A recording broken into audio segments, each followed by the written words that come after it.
একটা শব্দ আছে, পরিস্থিতি। অনেক মানুষের মুখে আমরা এই শব্দ শুনি। জীবনে যখন অসফল হই, দুঃখ আসে, সংকট আসে, কোনো বিপদ ঘনিয়ে আসে, তখন সমস্ত দোষ আমরা পরিস্থিতির ওপর চাপিয়ে দিই। আর দেখতে গেলে কোথাও না কোথাও ঠিকই করি। এই পরিস্থিতি প্রত্যেক দিনের মতো পাল্টাতে থাকে, কিন্তু এই দিন, এই রাত, এমন কেউ আছেন যিনি এর ওপরেও নিয়ন্ত্রণ সাধন করেন, আর তিনি হলেন সূর্য। ঠিক সেই রকমই আমাদের জীবনেও সূর্য হলো এই মন। যদি এই মনের উপর আমরা নিয়ন্ত্রণ করতে পারি, তাহলে আমরা জীবনকেও নিয়ন্ত্রণ করতে পারবো।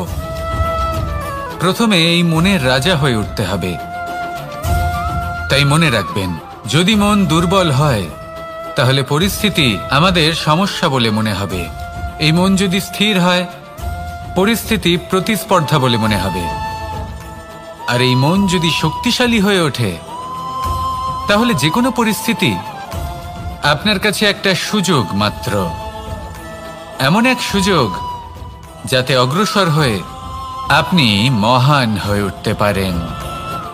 এই মনের শক্তির বৃদ্ধি ঘটান, মহান হয়ে উঠুন, আর আমার সাথে ভালোবেসে বলুন, রাধা রাধা। খুব সুন্দর একটা কাহিনী আছে। একবার এক ব্যক্তি নিজের অসফলতার জন্য ত্রস্ত হয়ে সময় দেবতার তপস্যা করতে বসলেন। উনি তপস্যা করলেন এবং সময় দেবতা প্রসন্ন হলেন। মানুষের রূপ ধারণ করে ওনার সামনে প্রকট হলেন। এবার সেই ব্যক্তি ওনাকে জিজ্ঞেস করলেন যে কি এমন আছে যার জন্য আপনি বারবার জয়ী হন আর আমি চিরকাল পরাজিত হয়ে থাকি? কেন এত পরিশ্রম করা সত্ত্বেও আমি সাফল্য লাভ করতে পারি না? তখন সময় দেবতা উত্তর দিলেন যে দিন হোক বা রাত, ঝড় হোক বা ভূমিকম্প, রোদ হোক বা বৃষ্টি হোক, সময়ের সূত্রপাত হোক বা প্রলয়, আমি থামি না, আমি চলতেই থাকি। আর সেই জন্য যিনি থেমে যান তিনি পরাজিত হন আর আমি জয়ী হই। এটাই আমাদের শিখতে হবে। জীবনে সবসময় চলতে থাকুন, কখনো থামবেন না। হ্যাঁ, কিছুক্ষণের জন্য বিরতি নিতে পারেন, বিশ্রাম করার জন্য, নিজেকে আরো সশক্ত করে তোলার জন্য, কিন্তু থেমে যাবেন না। নিরন্তর কর্ম করতে থাকুন, পরিশ্রম করতে থাকুন, তবেই এই সংসার আপনাকে মনে রাখবে। আসুন আমার সাথে ভালোবেসে বলুন, রাধা রাধা। আমাদের জীবনে গুরুজনেরা, জ্ঞানী মানুষজন সবসময় একটা কথা বলেন, ধৈর্য ধরো। শুধুমাত্র দুটো শব্দ, কিন্তু কতটা বিশাল সেটা বোঝার চেষ্টা করুন। ছোট একটা অস্ত্র হাতে নিন এবং একটা বিশাল পর্বতে নিরন্তর প্রহার করতে থাকুন। ধৈর্য ধরে সেই কাজ করতে থাকুন। এমন একদিন আসবে, এই বিশাল পর্বতে আপনি একটা পথ তৈরি করবেন। কোনো ধনুর্ধর যখন নিজের বিদ্যা অর্জন করেন, তখন তাকেও ধৈর্য ধরতে হয়, তার নিজেকে সময় দিতে হয়, তবেই সে ধনুর্বিদ্যা শিখতে পারে। সেইভাবে আমাদের জীবনেও ধৈর্য ধরার খুব প্রয়োজন। পরিবারে ধৈর্য রাখতে পারলে তাহলে আস্তে আস্তে দেখবেন প্রেম বৃদ্ধি পাচ্ছে। সমাজে যদি ধৈর্য রাখতে পারেন, তাহলে আস্তে আস্তে এই সমাজ আপনাকে সম্মান করবে।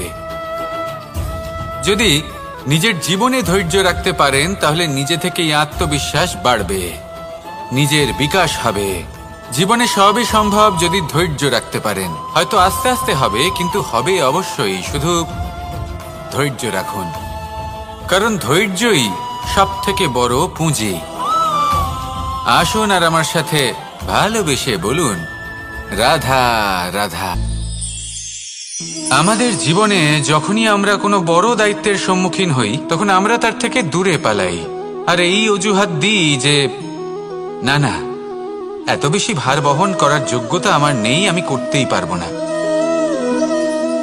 দেখুন, এই সংসারে ভিন্ন ভিন্ন ধরনের গাছ আছে, ছোট গাছ, বড় গাছ, কিন্তু বটগাছের মতো বড় এবং নিবিড় গাছ আর একটাও নেই। সে নিঃস্বার্থভাবে এই সংসারকে সেবা করে যায়, ছায়া প্রদান করে, শীতলতা প্রদান করে। আর যখন এমন সময় আসে যখন তার ওপর বোঝা অত্যন্ত বেড়ে যায়, সে কিন্তু কোনোভাবেই ভেঙে পড়ে না। তখন সে নিজের নিঃস্বার্থ কর্মের ফল লাভ করে, সেই নিঃস্বার্থ কর্ম যা সে করেছে। তার দেহ থেকে ছোট ছোট ঝুড়ি বার হয় এবং তা কাণ্ডের আকার ধারণ করে। সেই কাণ্ড মাটির কাছে পৌঁছয় এবং তারপর তা বটগাছের সহায়ক হয়ে ওঠে। সে ভেঙে পড়ে যায় না। এইভাবে আপনিও জীবনে নিঃস্বার্থভাবে সবার সেবা করুন, ভালোবাসুন, সবাইকে সাহায্য করুন। যেদিন আপনার ওপর বোঝা অত্যন্ত বেড়ে যাবে, সেদিন এই সব মানুষ আপনাকে সাহায্য করার জন্য আসবেন, আপনার শক্তি হয়ে উঠবেন, আর আপনি বটগাছের মতোই মহান এবং বিশাল হয়ে উঠবেন। আসুন আর আমার সাথে ভালোবেসে বলুন, রাধা রাধা। মানুষ তার জীবনে দুই ধরনের পরিস্থিতিকে খুব ভয় পায়। এক, কোনো কারণবশত কারোর সামনে নত হওয়া। দুই, কোনো কারণে নিজের চরিত্র থেকে, নিজের মূল্যবোধ থেকে বিচ্যুত হওয়া। এবার কেন হয় এরকম যে কথায় কথায় কারোর সামনে নত হতে হয়? কেন বারংবার নিজের চরিত্র থেকে চ্যুত হতে হয়? এরকম কেন হয়? এটা তখনই হয় যখন আমাদের শিক্ষা এবং মূল্যবোধের অভাব থাকে। যদি মানুষের মধ্যে প্রকৃত শিক্ষা থাকে, তাহলে এই সংসারে কোনো সময় এবং কারোর সামনেই নত হওয়ার কোনো প্রয়োজন নেই। যদি মানুষের মধ্যে মূল্যবোধ থাকে, তাহলে তাকে নিজের মূল্যবোধ বা চরিত্র থেকে বিচ্যুত হতে হয় না, তা সে যাই হয়ে যাক না কেন। কোনো বালককে যদি জন্ম থেকেই সুশিক্ষার অধিকারী করা হয়, শিক্ষিত করা হয়, মূল্যবোধের অধিকারী করা হয়, তবে সে এই সংসারে এমন কর্ম করবে যাতে সে নিজেকে, নিজের পরিবারকে, সমগ্র সমাজকে গর্বিত করতে পারে। শিক্ষা লাভ করুন, মূল্যবোধ লাভ করুন এবং আমার সাথে ভালোবেসে বলুন, রাধা রাধা। আমাদের সকলের জীবনে একটা লক্ষ্য থাকে যেটা আমরা লাভ করতে চাই।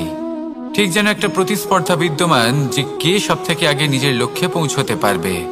আর সেই জন্য আমরা সকলেই খুব তাড়াতাড়ি এগোতে চেষ্টা করি, বড় এবং দীর্ঘ পদক্ষেপ ফেলি যাতে তাড়াতাড়ি নিজের লক্ষ্যে পৌঁছতে পারি। কিন্তু এক অত্যন্ত গুরুত্বপূর্ণ বিষয় আছে, সবসময় লক্ষ্য সামনে থাকবে না, কখনো কখনো তা খুঁজতে হয়। এই যাত্রা খুব কঠিন হতে পারে, আর ঠিক এই কারণেই সবসময় দ্রুত গতিতে চলা বা তাড়াতাড়ি পথে চলা সেটা আবশ্যক নয়। তার থেকেও বেশি গুরুত্বপূর্ণ হলো ভেবেচিন্তে তারপর পথ চলা। যদি ভেবেচিন্তে পদক্ষেপ ফেলেন, চলতে পারেন, তাহলে সেটাই সর্বশ্রেষ্ঠ পদক্ষেপ। কখন কোন দিকে যেতে হবে, কখন কোথায় দিক পাল্টানো যাবে না, কখন গতি বেশি রাখতে হবে, কখন কম, কখন থামবো, কখন চলবো, এই সব কিছুর বিষয়ে জ্ঞান অত্যন্ত গুরুত্বপূর্ণ এবং ভেবে চিন্তে চলতেই হবে। সেই জন্য শুধু তীব্র গতিতে সামনে এগোলে চলবে না, ভাবনা চিন্তা করে এগোতে হবে। আসুন আমার সাথে ভালোবেসে বলুন, রাধা রাধা। কখনো কোনো প্রজাপতিকে উড়তে দেখেছেন? কি সুন্দর উড়ে বেড়ায় সে, এক ফুল থেকে অন্য ফুলে, এক পাতা থেকে অন্য পাতার ওপর। কিন্তু সে কিভাবে উড়তে শেখে কখনো ভেবেছেন? জন্ম থেকেই কিন্তু প্রজাপতির ডানা থাকে না, ও কিন্তু ছোট্ট একটা ডিমের আকারে জন্ম লাভ করে।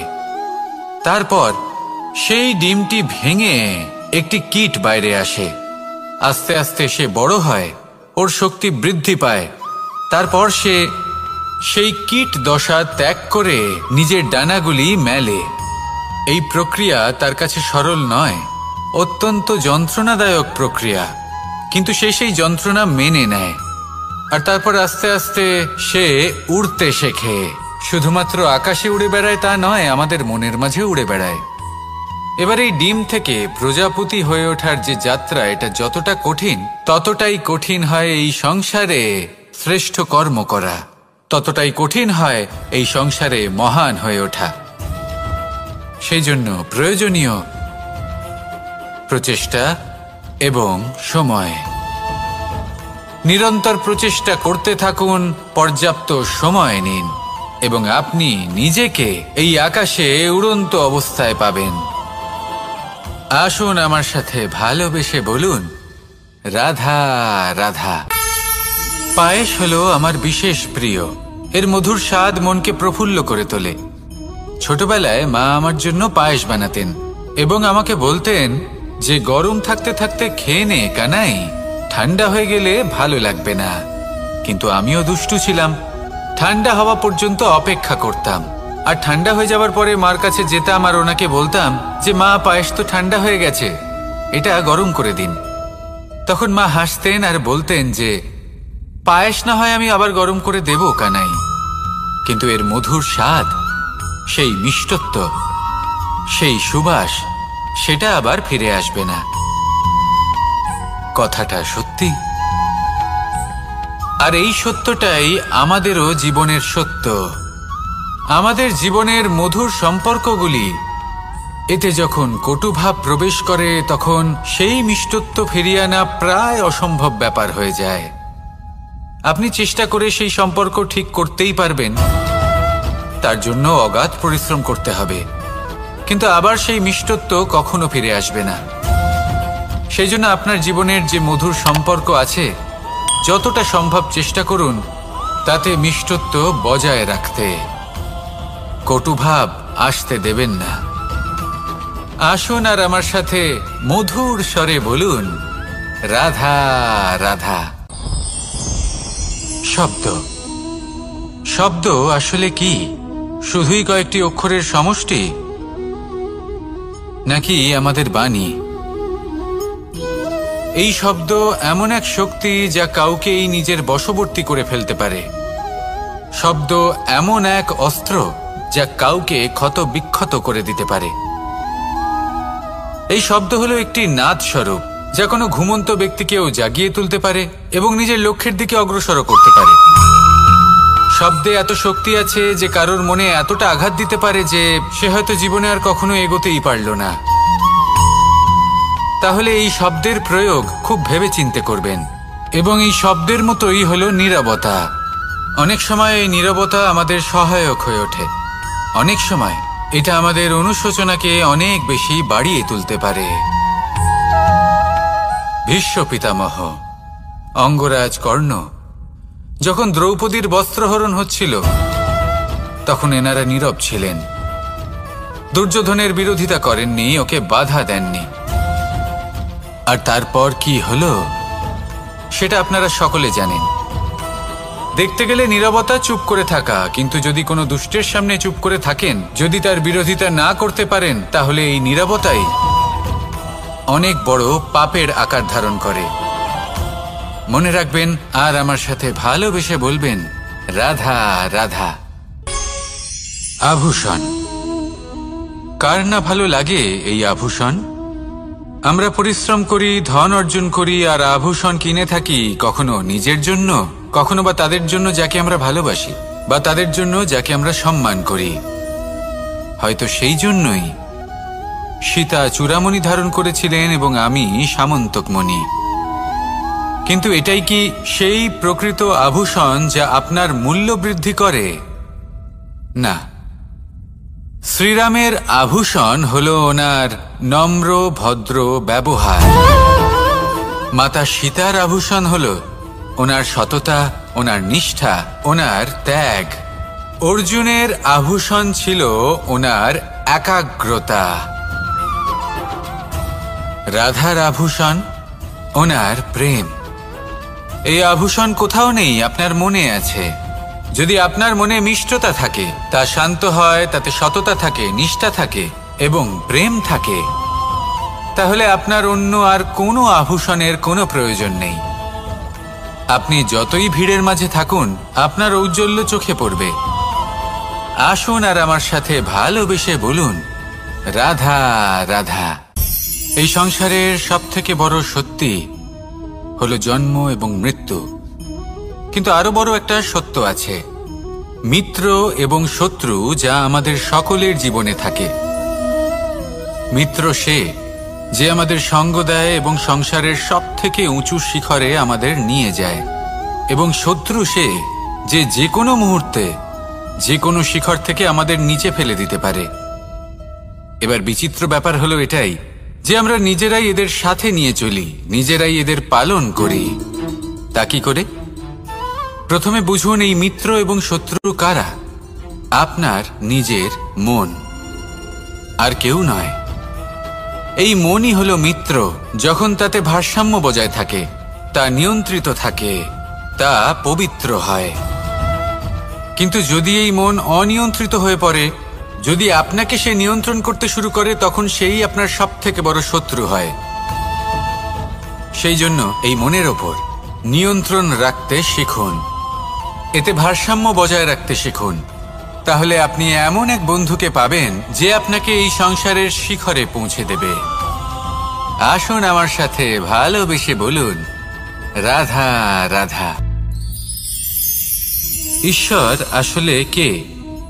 সংসারের বেশিরভাগ মানুষের কাছে ঈশ্বর হলেন এই সংসারের রচয়িতা, পালনকর্তা।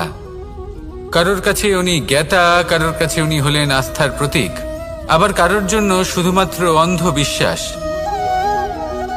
কিন্তু এই ঈশ্বর কি কোনো শরীর, নাকি একটা বোধ, নাকি শুধুই শ্রদ্ধা? ঈশ্বর হলেন তিনি যিনি হলেন আপনার ইষ্ট। সেই জন্যই তো গুরু, মাতা, পিতা এনাদেরও ঈশ্বরই বলা হয়েছে। যাদেরকে আমরা ঈশ্বর বলে মনে করি, যারা আমাদের ইষ্ট, তাঁরা আমাদের একটি পথ দেখান, একটি দিকে চালিত করেন। সেই পথে চলে আপনি শুভ কর্ম করতে পারেন। আর যখন কোনো ব্যক্তি তার ঈশ্বরের আদেশ পালন করেন, তখন সে নিজে থেকেই শুভ পথে অগ্রসর হয়ে যান। বেশ কয়েকজন মানুষ ঈশ্বরের ওপর আস্থা রাখেন এবং ভাবেন যে অনুচিত কোনো কাজ করা উচিত নয়, ঈশ্বর দেখছেন। ওনারা ভয় পান যে কোনো অনুচিত কর্ম করলে কে জানে তার পরিণাম কি হবে। এমন অনেক ব্যক্তি রয়েছেন যারা ঈশ্বরকে বিশ্বাস করেন এবং জানেন যে ঈশ্বর তাদেরকে দেখছেন। তাই যে যে শুভ কর্ম ওনারা করেছেন তার ফল তারা অবশ্যই পাবেন। এবার আপনি ভয় পেয়ে ঈশ্বরকে বিশ্বাস করবেন, নাকি বিশ্বাসের দ্বারা ঈশ্বরকে বিশ্বাস করবেন, সেই সিদ্ধান্ত আপনারই। কিন্তু হ্যাঁ, যদি আপনার মনে ঈশ্বরের জন্য কোনো স্থান থাকে, যদি আপনার কোনো ইষ্ট থাকেন, যদি আপনি কাউকে ঈশ্বর মনে করেন, যার প্রত্যেক আদেশ আপনি পালন করে থাকেন, তাহলে বলি, ঈশ্বর কখনো আপনাকে অনুচিত পথে চালিত করবেন না। আসুন আমার সাথে ভালোবেসে বলুন, রাধা রাধা। এই সংসারে ভিন্ন ভিন্ন ধরনের গাছ আছে, অসংখ্য ধরনের প্রজাতি আছে। কিছু গাছ পাতা দিয়ে থাকে, কিছু ফুল, কিছু ফল। কেউ ছায়া প্রদান করে, কেউ শীতলতা প্রদান করে, কেউ নিজেকে খুব কষ্ট দিয়ে এই সংসারের বিকাশে সহায়ক হয়ে ওঠে। কিন্তু এই সবার মধ্যে একটা বিষয় কিন্তু সমান, এরা প্রত্যেকেই পাতা ছাড়া, ফুল ছাড়া, ফল ছাড়া জীবিত থাকতেই পারে, কিন্তু কোনো বৃক্ষই শিকড় ছাড়া বেঁচে থাকতেই পারে না। এটাই হলো রাধার। ঠিক সেইভাবেই আমাদের জীবনে শক্তি হোক, ধন হোক বা সাফল্য হোক, আমাদের বা আমাদের পরিবারের প্রসন্নতাই হোক, এই সব কিছুর আধার হলো, সবকিছুর মূল হলো পরিশ্রম। তাই জীবনে চিরকাল পরিশ্রম করতে থাকুন। যদি আপনি জীবনে মহান হবার পথে অগ্রসর হতে চান, তাহলে পরিশ্রম করুন। এই পরিশ্রম দ্বারাই নিজের পরিবারকে প্রসন্ন করুন, নিজের বন্ধুদের প্রসন্ন করুন, এই সমাজকে গর্বিত করুন। আসুন আমার সাথে ভালোবেসে বলুন, রাধা রাধা। এই সংসারের সব থেকে বড় রোগ কোনটা? কেউ বলবে মানসিক রোগ, কেউ বলবে সেই রোগ যা সর্পদংশনের ফলে হয়ে থাকে। এই সংসারে ভিন্ন ভিন্ন ধরনের রোগ আছে এবং তার সাথে ভিন্ন ভিন্ন ধরনের যন্ত্রণাও রয়েছে। এমন একটা রোগ আছে যা চোখে দেখা যায় না, যা আপনার শরীরে কোনো দাগ রেখে যায় না, কিন্তু আপনার আত্মাকে পর্যন্ত ক্ষত বিক্ষত করে, অসুস্থ করে তোলে, বিনাশ করে দেয় আপনাকে এবং তার সাথে আপনার আত্মাকেও। এই অসুখের নাম হলো লালসা। লালসা, যে কর্ম সাধন করেছেন তার থেকে বেশি ফল লাভ করার আশা। লালসা, যা আজ আছে তার থেকে অনেক বেশি লাভ করার ইচ্ছে। এই ইচ্ছে এই সংসারে সবার থেকে এগিয়ে থাকার আপনাকে প্রেরণা যোগাবে, কিন্তু তার জন্য আপনাকে অপরাধযোগ্য কাজ করতে উৎসাহিত করবে। আপনার বন্ধু, আপনার আত্মীয়, আপনার পরিবার, এই সবার থেকে আপনি কখন দূরে চলে যাবেন আপনি বুঝতেই পারবেন না। উচিত অনুচিত কোনটা, ধর্ম অধর্ম কোনটা, সব ভুলে যাবেন আপনি। সেই জন্য মনে রাখবেন, নিজের জীবনে যদি আপনি লালসার থেকে নিজেকে দূরে রাখতে পারেন, তাহলে এর অর্থ হলো যে আপনি এই সংসারের সব থেকে বড় অসুখের ওপর বিজয় লাভ করেছেন। আসুন আমার সাথে ভালোবেসে বলুন, রাধা রাধা। এই সাগর কত বিশাল আকার, কখনো শান্ত কখনো উত্তাল,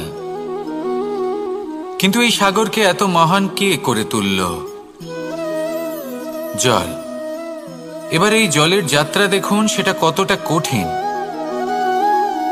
এই জল সাগরে থাকে, সূর্য ওকে এতটা উত্তপ্ত করে তোলে যে এই জল নিজের অস্তিত্ব হারিয়ে ফেলে এবং বাষ্পে পরিণত হয়ে হাওয়ায় মিলিয়ে যায়।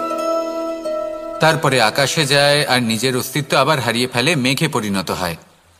তারপর এই মেঘ কোথাও গিয়ে কোনো পর্বতে ধাক্কা খায়, তারপর আবার এই জল নিজের অস্তিত্ব হারায়। তারপরে বর্ষার রূপ ধারণ করে তা বর্ষিত হয়, বা কোনো পর্বতের চূড়ায় তার শিখরে বরফের রূপ ধারণ করে। তারপরে এই বর্ষা মাটির দিকে নিজের যাত্রা শুরু করে। এবার মাটিতে ঝরে পড়া এই বর্ষা স্রোতের আকার ধারণ করে এবং আস্তে আস্তে বইতে থাকে। এই নদীর আকার ধারণ করে এবং নদী রূপে বইতে বইতে পাথরে ধাক্কা খায় বা কোনো পর্বতে ধাক্কা খায়, আর তারপর এই নদী এসে সাগরে সমাহিত হয়ে যায়। নদীর এই জল আবারও নিজের অস্তিত্ব হারিয়ে ফেলে, কিন্তু এইবার সেই জল নিজেই সাগরে পরিণত হয়। এটা আমাদের সকলের জন্য একটা শিক্ষা যে এই সংসারে জীবন এবং সময়ের হলো এক অনন্ত যাত্রা। এই সংসারে যা কিছু আছে তার সূত্রপাত কোথাও একটা হবেই। সেই জন্য মৃত্যু এবং সমাপ্তির চিন্তা ত্যাগ করে দিন, আর যে সূত্রপাত আপনি লাভ করছেন তার আনন্দ উপভোগ করুন। ভেবে দেখুন আপনি কিভাবে শ্রেষ্ঠ কর্ম করতে পারেন যাতে এই সংসার এবং এই সমাজ, এই দুইয়ের মঙ্গল সম্ভব। আসুন আমার সাথে ভালোবেসে বলুন, রাধা রাধা।